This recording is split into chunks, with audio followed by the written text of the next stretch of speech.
Welcome to RTV. నేను మీ Hussain. Agenda Kurnool కార్యక్రమానికి స్వాగతం. ఈరోజు ఏపీలో ఉన్నటువంటి యువత ఒకటే అడుగుతుంది, జగనన్న నోటిఫికేషన్ ఎక్కడ, మా జాబ్ క్యాలెండర్ విడుదల చేస్తున్నావు ఎక్కడ, ఎప్పుడు నోటిఫికేషన్ ఇస్తావో చెప్పాలని ప్రశ్నిస్తోంది నిరుద్యోగ యువత. అయితే జగనన్న మా గోడు పట్టదా అనేటువంటి అంశం మీద మనతో మాట్లాడడానికి ఏఐవైఎఫ్ జిల్లా కార్యదర్శి శ్రీనివాసులు, విద్యార్థి సంఘం ఏఐఎస్ఎఫ్ జిల్లా ఉపాధ్యక్షులు శరత్ ఉన్నారు. సార్ నమస్తే. ఈరోజు రాష్ట్ర వ్యాప్తంగా నిరుద్యోగులు పడుతున్నటువంటి అవస్థలు ఏంటి, నోటిఫికేషన్స్ రావనేటువంటి ఆవేదన ఎందుకు వస్తుంది? ఈరోజు రాష్ట్రంలో అధికారంలో ఉన్నటువంటి వైసీపీ ప్రభుత్వం 2019 ఎన్నికలకు ముందు పాదయాత్ర చేస్తూ సందర్భంలో చాలామంది నిరుద్యోగులు ఉద్యోగ అవకాశాలు కల్పించాలని చెప్పేసి ఎక్కడికెక్కడ వినతి పత్రాలు ఇస్తే, నేను విన్నాను, నేను చూశాను, నేను అధికారంలోకి వచ్చిన వెంటనే రాష్ట్ర వ్యాప్తంగా ఖాళీగా ఉన్నటువంటి పోస్టులు భర్తీ చేస్తానని చెప్పాడు. దాంతోపాటు ఆయన లెక్కలు కూడా చెప్పాడు. 1,70,000 పోస్టులు ఖాళీగా ఉన్నాయి. టీడీపీ ప్రభుత్వం నిర్లక్ష్యం చేసింది నిరుద్యోగులను. ఈ ప్రభుత్వం నిర్లక్ష్యం చేయడం వల్ల ప్రభుత్వ పథకాలను ప్రజల వద్దకు తీసుకెళ్లాల్సినటువంటి ప్రభుత్వ ఉద్యోగులు లేకపోవడం వల్ల ప్రభుత్వ విధానాలు కూడా కుంటుపడుతున్నాయి. కాబట్టి మన ప్రభుత్వం వచ్చిన వెంటనే 1,70,000 పోస్టులకి నోటిఫికేషన్ విడుదల చేసి వెంటనే భర్తీ చేస్తానని చెప్పడం జరిగింది. ఇది నమ్మినటువంటి నిరుద్యోగులు అత్యధిక మెజార్టీతో రాష్ట్ర వ్యాప్తంగా 151 ఎమ్మెల్యే స్థానాలను గెలిపించి అధికారం చేపడితే, ఈరోజు జగన్మోహన్ రెడ్డి గారు చేస్తున్నటువంటి పరిస్థితి చూస్తే కనీసం ఒక్క నోటిఫికేషన్ కూడా విడుదల చేయలేదు. కేవలం వార్డు వాలంటీర్లు, సచివాలయ పోస్టులు, వారు ఏవైతే నవరత్నాల్లో పెట్టుకున్నారో, అజెండాలో పెట్టుకున్నారో ఆ పోస్టులు తప్ప ఇంతవరకు ఒక్క నోటిఫికేషన్ కూడా రాలేదు. 2021లో జాబ్ క్యాలెండర్ పేరుతో 10,143 పోస్టులకి జాబ్ క్యాలెండర్ విడుదల చేశాడు. అది కూడా క్యాలెండర్ మాత్రమే, నోటిఫికేషన్ కాదు. ఆ జాబ్ క్యాలెండర్ పైన రాష్ట్ర వ్యాప్తంగా నిరుద్యోగులు చాలామంది విద్యార్థి యువజన సంఘాలు ప్రశ్నిస్తే పెంచుతామని చెప్పారు. కానీ ఇంతవరకు పెంచినటువంటి పరిస్థితి లేదు. తీరా ఇప్పుడు ఒక 3-4 నెలల్లో ఎలక్షన్లు సమీపిస్తున్న తరుణంలో నిరుద్యోగులంతా అనుకుంటున్నారు. గతంలో మనం చూసాం, వైఎస్ రాజశేఖర రెడ్డి ముఖ్యమంత్రిగా ఉన్నప్పుడు కానీ, తర్వాత చంద్రబాబు నాయుడు 2014 ఎన్నికలకు ముందు కానీ ఎలక్షన్లు వస్తున్నాయంటే ఉద్యోగాలకి కనీసం ఓటర్లను ప్రసన్నం చేసుకోవడానికైనా నోటిఫికేషన్ వస్తుందని చెప్పేసి చాలా ఆశతో నిరుద్యోగులంతా ఈ 4 ఏళ్లలో కష్టపడినాం, ఈ 6 నెలలన్నా కష్టపడితే ఉద్యోగం వస్తుందని చెప్పేసి ఎదురు చూస్తూ ఉంటే, ఈ రాష్ట్ర ప్రభుత్వం మాత్రం కేవలము 8,897 గ్రూప్స్కి సంబంధించినటువంటి పోస్టులకి నోటిఫికేషన్ విడుదల చేసి దాన్ని పెద్ద కలర్గా సోషల్ మీడియాలో హంగులు ఆర్భాటాలు అద్ది వాలంటీర్ల ద్వారా, వాళ్ళ సోషల్ మీడియా ద్వారా, ఎమ్మెల్యేల ఫేస్బుక్ ఐడీల నుంచి పోస్ట్ చేస్తూ ఉన్నారు. అయితే ఈ రాష్ట్ర ప్రభుత్వాన్ని మేము ఒకటే ప్రశ్నిస్తున్నాం. మీరు అధికారం చేపట్టిన తర్వాత 13 జిల్లాలను 26 జిల్లాలు చేశారు. 26 జిల్లాలు పెంచినప్పుడు రెవెన్యూకి సంబంధించినటువంటి ఉద్యోగాల సంఖ్య పెరగాలనా లేదా? మరి మీరు ఎందుకు పెంచడం లేదని చెప్పేసి మేము ప్రశ్నిస్తూ ఉన్నాం. దాంతోపాటు ఈ గ్రూప్స్కి సంబంధించి ఏపీపీఎస్సీ నోటిఫికేషన్లో కొత్త సిలబస్లో ఇస్తామని చెప్పేసి గతంలో ప్రకటించారు. చాలామంది నిరుద్యోగులంతా కొత్త సిలబస్కి ప్రిపేర్ అవుతూ ఉంటే, ఇప్పుడు ఏపీపీఎస్సీ మాత్రం పాత సిలబస్లోనే మళ్ళీ నోటిఫికేషన్ ఎగ్జామ్ కండక్ట్ చేస్తామని చెప్పడం చాలా గందరగోళమైనటువంటి పరిస్థితి ఉంది. కాబట్టి నిరుద్యోగులుగా, విద్యార్థి యువజన సంఘాలుగా మేము ఒకటే ప్రశ్నిస్తూ ఉన్నాం. మీరు 4.5 సంవత్సరాల నుంచి ఒక్క నోటిఫికేషన్ కూడా ఇవ్వలేదు. కేవలం గ్రూప్స్కి మాత్రం ఇప్పుడు ఇస్తామని చెప్తా ఉన్నారు. ఆ గ్రూప్స్ నోటిఫికేషన్లో కూడా కొత్త సిలబస్లోనే ఇవ్వాలా, దాంతోపాటు పోస్టుల సంఖ్యను పెంచాలా. మరి ముఖ్యంగా ఏమంటే, మీ గవర్నమెంట్ వచ్చినటువంటి 4.5 సంవత్సరాల్లో నోటిఫికేషన్లు లేక చాలామంది నిరుద్యోగులు వయో పరిమితి దాటిపోతున్నారు. అయితే మీరు ప్రభుత్వ ఉద్యోగులకు రిటైర్మెంట్ వయసు పెంచారు, కానీ నిరుద్యోగులకు ఎగ్జామ్ రాయడానికి వయో పరిమితి పెంచలేదు. ఇప్పుడు 42 సంవత్సరాలకు ఉంది, 44 సంవత్సరాలకు పెంచాలని చెప్పేసి డిమాండ్ చేస్తూ ఉన్నాం. రైట్, మీరు చెప్పండి శరత్ గారు. నిరుద్యోగ యువత ఈరోజు కోచింగ్ సెంటర్లో మగ్గుతుంది, కోచింగ్ సెంటర్లో ప్రిపేర్ అవుతుంది. 4.5 సంవత్సరాలుగా నోటిఫికేషన్ ఎప్పుడు వస్తే అప్పుడు ఎగ్జామ్ రాయడానికి సిద్ధమవుతుంది. వారి బాధలేమి? ఇవాళ రాష్ట్ర వ్యాప్తంగా ఉన్నటువంటి నిరుద్యోగ యువత మొత్తం కూడా ఇవాళ వారి యొక్క భవిష్యత్తుని సుందరీకరణంగా తీర్చిదిద్దుకోవడానికి, భవిష్యత్ బాగు కోసం ప్రభుత్వాలు అనేక వేలాది పోస్టులతో విడుదల చేసేటువంటి జాబ్ క్యాలెండర్ల కోసం పడిగాపులు కాస్తున్నటువంటి పరిస్థితి. ఇవాళ రాష్ట్రంలో శ్రీకాకుళం, విజయనగరం, అక్కడి నుంచి మొదలుకొని మరి తిరుపతి, చిత్తూరు, మరి ఇట్లా కర్నూలు, ఈ ఈ మారుమూల ప్రాంతాల నుంచైనా, తర్వాత ఇక్కడ కోస్తా, రాయలసీమ, ఈ ఆంధ్ర ప్రాంతాల నుంచైనా కూడా దాదాపు అనేక మంది విద్యార్థులు ఇవాళ ఇతర ప్రాంతాలకు వలసలు పోయి, అంటే వలస అంటే ఇక్కడ నాణ్యమైనటువంటి కోచింగ్ కావాలని చెప్పేసి ఇతర ప్రాంతాలకు వెళ్ళిపోయి చదువు కోసం వలసలు వెళ్ళి ఇక్కడ నాణ్యమైనటువంటి దాంతో ఉంటే మేము మరింత మార్కులు తెచ్చుకోవడానికి అవకాశం ఉంటుంది, ఈజీగా జాబ్ కొట్టగలం ఇక్కడ ఉన్నటువంటి పరిస్థితులతో పోల్చుకుంటే అని చెప్పేసి హైదరాబాదు, విజయవాడ, ఇతరత్ర ఢిల్లీ, ఇతరత్ర ప్రాంతాలకి అక్కడ పోయి నాణ్యమైనటువంటి కోచింగ్ని తీసుకోవడానికి వేలాది రూపాయలు, లక్షలాది రూపాయలు ఇవాళ ఖర్చులు చేస్తున్నటువంటి పరిస్థితి. ఇవాళ అదే రకంగా ఇక్కడ ఉన్నటువంటి ఆంధ్ర రాష్ట్రంలో ఉండేటువంటి యువత హైదరాబాద్కి పోయి ప్రత్యేకమైనటువంటి రూములు తీసుకొని హాస్టళ్ళల్లో ఉండి నెలకు దాదాపు 7,000 నుంచి 10,000 రూపాయలు రెంట్ చెల్లించుకుంటా, హాస్టల్ ఫీజు కట్టుకుంటా ఇవాళ కోచింగ్ తీసుకున్నటువంటి పరిస్థితి. కాకపోతే ఈ రాష్ట్రంలో అధికారంలోకి వచ్చినటువంటి జగన్మోహన్ రెడ్డి గారు 2019 సాధారణ ఎన్నికలకు ముందు నేను అధికారంలోకి వస్తే ఈ రాష్ట్రంలో దాదాపు 1,80,000 పోస్టులు ఖాళీగా ఉన్నాయి, వాటన్నిటిని కూడా భర్తీ చేసేటువంటి బాధ్యత మీ అందరి మన ప్రభుత్వం పైన ఉంది, మేము భర్తీ చేస్తాం, మీ అందరికి కూడా ఉపాధి అవకాశాలు కల్పిస్తామని చెప్పేసి మరి ఆ రోజుల్లో ఉన్న ప్రతిపక్ష నేతగా పాదయాత్ర చేసినటువంటి జగన్మోహన్ రెడ్డి గారు అధికారంలోకి వచ్చిన తర్వాత ఓడ ఎక్కే ముందు ఓడ మల్లయ్య, ఓడ ఎక్కిన తర్వాత బోడి మల్లయ్య అనేటువంటి పద్ధతిలోన ఇవాళ పరిపాలన సాగుతూ ఉంది. ఏమాత్రం కూడా రాష్ట్రంలో ఉన్నటువంటి నిరుద్యోగులకి న్యాయం చేయకోకుండా ఇవాళ రోడ్లపైకి వచ్చి మాకు ఉద్యోగాలు ఇవ్వండి జగన్మోహన్ రెడ్డి గారు అని చెప్పేసి అడుగుతున్నా కూడా వాళ్ళపైన అక్రమంగా కేసులు పెడతా ఉన్నారు. ఓ పక్క పోలీసులతో భయభ్రాంతులకు గురి చేస్తూ ఉన్నారు, ఓ పక్క వాళ్ళ పార్టీ నేతలతో కూడా వాళ్ళు ఇబ్బందులు గురి చేస్తూ ఉన్నారు. అదేవిధంగా అటు రాష్ట్రంలో నిరుద్యోగ యువతను మోసం చేస్తే కేంద్రంలో ఉన్నటువంటి నరేంద్ర మోడీ గారు కూడా నిరుద్యోగ యువతను మోసం చేస్తూ ఉన్నారు. బీజేపీ ప్రభుత్వం మొట్టమొదటిసారిగా 2014 సంవత్సరంలో అధికారంలోకి రాకముందుకు మేము అధికారంలోకి వస్తే సంవత్సరానికి 2 కోట్ల ఉద్యోగాలు భర్తీ చేస్తామని చెప్పినటువంటి నరేంద్ర మోడీ గారు అసలు ఉన్న ఉద్యోగాలనే కరోనా సమయంలోనే ఊడగొట్టినటువంటి పరిస్థితి.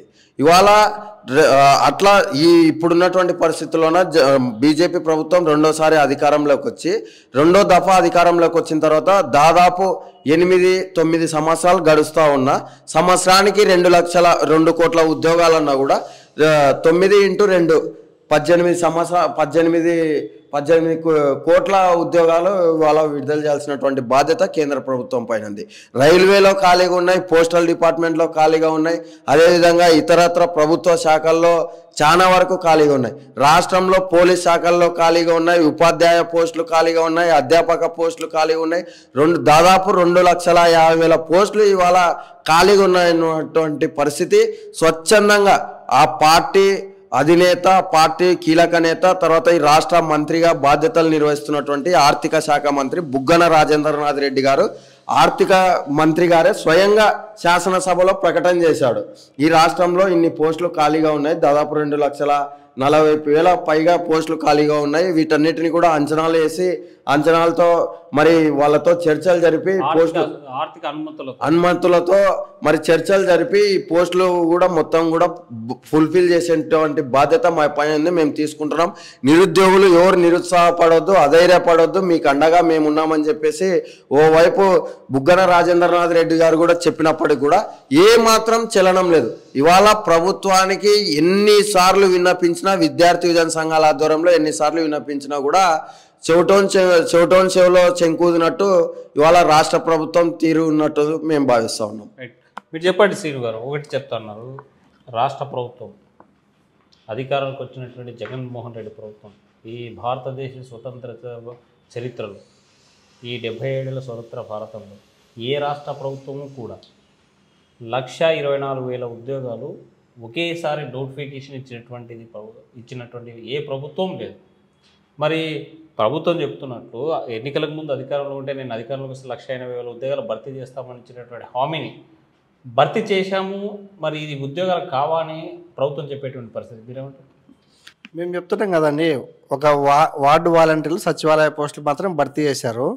వాటిని జాబ్ క్యాలెండర్లో అనేటువంటి జాబ్ కి చూపించట్లేదు. సచివాలయాలను చూపిస్తున్నారు. అదే సచివాలయాల్లో దాదాపు రాష్ట్ర వ్యాప్తంగా 48,000 పోస్టులు ఖాళీగా ఉన్నాయి ఇప్పుడు. అదే వాళ్ళు ఏదైతే చెప్పుకుంటారో మా దత్తపుత్రిక, మా నవరత్నాలు, మా మానస పుత్రిక, మా నవరత్నాల్లో ఉన్నటువంటి సచివాలయ పోస్టులు అని చెప్పుకుంటున్నారో దాంట్లో కూడా 54,000 పోస్టులు ఖాళీగా ఉన్నాయని చెప్పేసి స్వయాన వాళ్ళ రాష్ట్ర ప్రభుత్వమే చెప్తా ఉంది. అయితే మేము ఒకటే ప్రశ్నిస్తున్నాం, ఈ సచివాలయ ఉద్యోగస్తులని ఇప్పటికి కూడా ప్రభుత్వ ఉద్యోగులుగా గుర్తించలేదు. వాళ్ళు ప్రభుత్వ ఉద్యోగులు ఎట్లయితారు అని చెప్పేసి మేము ప్రశ్నిస్తున్నాం. పూర్తి అయిపోయింది 2 సంవత్సరాలు, ఆల్రెడీ గవర్నమెంట్ ఉద్యోగస్తులుగా వాళ్ళకి రావాల్సినటువంటి బెనిఫిట్స్ అన్ని ఇస్తున్నామని చెప్తుంది కదా గవర్నమెంట్. ఎక్కడొస్తుందండి వాళ్ళకి పిఎఫ్, పిఎస్ఐ కానీ, లేకపోతే వాళ్ళకి ఇప్పుడు ఏదైతే గవర్నమెంట్ టీచర్లకు కానీ, లేకపోతే ఈ గ్రూప్ 1 గ్రూప్ 2 ఆఫీసులకు ఉన్నటువంటి స్పెషాలిటీస్ వాళ్ళకి లేవు. ఇప్పటికైనా మీరు వాళ్ళని అడిగి చూడండి. అది ప్రభుత్వం చెప్పుకుంటుంది తప్ప, మొన్ననే మనం చూసాం ఆ సచివాలయాల్లో ఉన్నటువంటి సర్వేర్లకి సెలవులు కూడా ఇవ్వకుండా, మీరు ఉద్యోగస్తులు గవర్నమెంట్ ఉద్యోగస్తులకైతే సండే సెలవు ఉండాలా, కానీ వాళ్ళకి ఇష్టం వచ్చినట్టు జిల్లాలో ఎక్కడైనా సరే మీరు పిలిచే వచ్చి సర్వేలు చేయాలని చెప్పేసి చెప్తే వాళ్ళు రోడ్డుకి ఆందోళన చేసినటువంటి పరిస్థితి ఉంది. మనం చూసాం, మన న్యూస్ ఛానల్లో వచ్చింది, పేపర్లో వచ్చింది. వందలాది మంది సచివాలయ సర్వేర్లు ఎంప్లాయీస్ వచ్చి ఆందోళన చేశారు. ఇదైతే కేవలం వాళ్ళ సాక్షి ఛానల్లో లేకపోతే సాక్షి పేపర్లో చెప్పుకుంటున్నారే తప్ప నిజంగా చెప్పడం లేదు. ఒక పక్క మన పార్లమెంటులో ఆంధ్రప్రదేశ్లో నూతన జాతీయ విద్యా విధానం ప్రవేశపెట్టినప్పుడు ఎన్ని పోస్టులు ఖాళీ ఉన్నాయని చెప్తే కేంద్ర మంత్రి చెప్పారు, దాదాపు ఆంధ్రప్రదేశ్లో 47,000 పోస్టులు ఉపాధ్యాయ పోస్టులు ఖాళీ ఉన్నాయని చెప్పారు. అయితే బొత్స సత్యనారాయణ గారు కేవలం 7,000 పోస్టులు ఖాళీ ఉన్నాయని చెప్పేసి ఒకసారి చెప్తాడు. మళ్ళీ సోషల్ మీడియాలో నిరుద్యోగులంతా వ్యతిరేకించి ఎక్కువ పోస్టులు అంటే లేదు 15,000 పోస్టులు ఉన్నాయి, త్వరలోనే టెట్ నోటిఫికేషన్, డిఎస్సి నోటిఫికేషన్ అని చెప్తా ఉన్నాడు. దాదాపు 6 సంవత్సరాలు అవుతుంది. 2018 సంవత్సరంలో డిఎస్సి నోటిఫికేషన్ ఇచ్చారు. 2018 డిసెంబర్లో డిఎస్సి ఎగ్జామ్ అయిపోయింది. 2018 నుంచి ఇప్పటి వరకు ఒక డిఎస్సి నోటిఫికేషన్ కూడా లేదు. కాబట్టి ఈరోజు మనం కర్నూలు నగరంలోనే చూసుకుంటే బిర్లా గేటు, గాంధీనగరు, అదేవిధంగా లైబ్రరీ, ఇట్లా వేలాది మంది కుటుంబాలకు దూరంగా డిఎస్సి ఉద్యోగమే లక్ష్యంగా, అదేవిధంగా ప్రభుత్వ ఉద్యోగమే లక్ష్యంగా కుటుంబాలకు దూరంగా ఉండి అర్ధాకలితో అలమటిస్తూ ఉద్యోగాల కోసం ప్రిపేర్ అవుతూ ఉన్నారు. కానీ ఈ రాష్ట్ర ప్రభుత్వం నోటిఫికేషన్ ఇవ్వకుండా ఈరోజు కాలయాపన చేస్తూ ఉంది. కేవలం 3 నెలలు మాత్రమే మిగిలింది. ఎందుకంటే ఈ 3 నెలల్లో అయినా చాలామంది ప్రైవేట్ స్కూళ్ళల్లో 6,000కి 7,000కి పనిచేసేటటువంటి ఉపాధ్యాయులు కూడా వాళ్ళకు ఒక ఆశ ఉంది, ఎన్నికలు సమీపిస్తున్న తరుణంలో నోటిఫికేషన్ వస్తుందని ఒక ఆశతో కుటుంబాలకు దూరంగా అప్పులు చేసుకొని వాళ్ళు చేసినటువంటి 5,000 ఉద్యోగాన్ని మానేసి కూడా ఈరోజు రూమ్లలో ఉండి ప్రిపేర్ అవుతూ ఉంటే ఈ రాష్ట్ర ప్రభుత్వం మాత్రం ఆ వైపున చర్యలు తీసుకోవట్లేదు. కాబట్టి నిరుద్యోగులుగా మేము ఒకటే హెచ్చరిస్తూ ఉన్నాం, మీరు ఇప్పటికైనా స్పందించి 25,000 ఉపాధ్యాయ పోస్టులకి మెగా డిఎస్సితో నోటిఫికేషన్ ఇవ్వాలా. దాంతోపాటు గ్రూప్స్ 1 గ్రూప్ 2కి సంబంధించి కూడా పోస్టుల సంఖ్య పెంచి ఏదైతే మీరు ఇంతకుముందు ఏపీపీఎస్సీ ద్వారా కొత్త సిలబస్లో ఎగ్జామ్ నిర్వహిస్తామని ఆ వైపున మీరు చర్యలు తీసుకోకపోతే పక్క రాష్ట్రంలో పేపర్ల లీకుల వల్ల కేవలం కాలయాపన చేస్తూ నోటిఫికేషన్లు ఇస్తూ పేపర్ లీకులు చేస్తూ నిరుద్యోగుల జీవితాలతో చెలగాట మాడితే అక్కడ ఏ విధమైనటువంటి గుణపాఠం చెప్పారో మన ఆంధ్రప్రదేశ్లో కూడా వైసీపీ ప్రభుత్వానికి నిరుద్యోగులు అందరూ కలిసి తగిన గుణపాఠం చెప్పి మిమ్మలను రాజకీయ నిరుద్యోగులుగా చేసేటటువంటి కాలం దగ్గరలోనే ఉందని చెప్పేసి ఈ రాష్ట్ర ప్రభుత్వాన్ని హెచ్చరిస్తాం. మీరు చెప్పండి శరత్ గారు, బ్రీఫ్గా నిరుద్యోగ సమస్య పరిష్కారం కోసం రాష్ట్ర ప్రభుత్వం ఏం చేస్తే బాగుంది?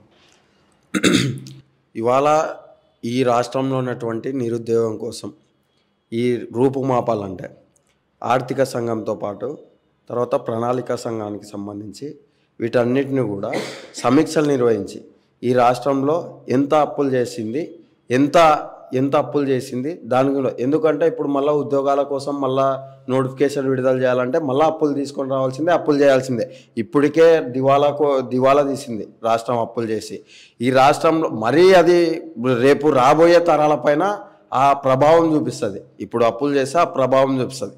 కాబట్టి స్పష్టంగా ఇప్పుడున్నటువంటి ఈ లోటును ఏదైతే లోటు బడ్జెట్ని ఫుల్ఫిల్గా భర్తీ చేసుకొని దానికి చర్యలు ఏవైతే ఉంటాయో వాటిని చర్యలను ఉపయోగించుకొని రూపుమాపి ఇవాళ రాష్ట్ర వ్యాప్తంగా కూడా అన్ని ప్రణాళిక సంఘంతో పాటు ఆర్థిక సంఘంతో పాటు అన్ని శాఖలని సమన్వయం చేసుకొని రాష్ట్రంలో ఏ శాఖల్లో ఎన్ని పోస్టులు ఖాళీగా ఉన్నాయనేటువంటిది స్పష్టంగా తెలుసుకొని వాటికి సరైన గైడ్లైన్స్తో సరైన వ్యత్యాసంతో సరైన కాల వ్యవధిలోన మరి ఇప్పుడు తూతూ మంత్రంగా ఏదో డిఎస్సి 25,000 పోస్టులు ఖాళీగా ఉన్నాయంటే ఏదో రేపే నోటిఫికేషన్ ఇచ్చి ఎల్లుండే ఎగ్జామ్ పెడతారు అనే పరిస్థితులు కాకోకున్నట దానికి ఒక సరైన ప్రణాళిక రూపొందించడం పాటు అమలు చేసేలా అన్ని డిపార్ట్మెంట్లని సమన్వయం చేసుకొని అన్ని శాఖల్లో ఫుల్ఫిల్ చేసుకొని మరి వాళ్ళ యొక్క ఇప్పుడున్నటువంటి పరిస్థితుల్లోన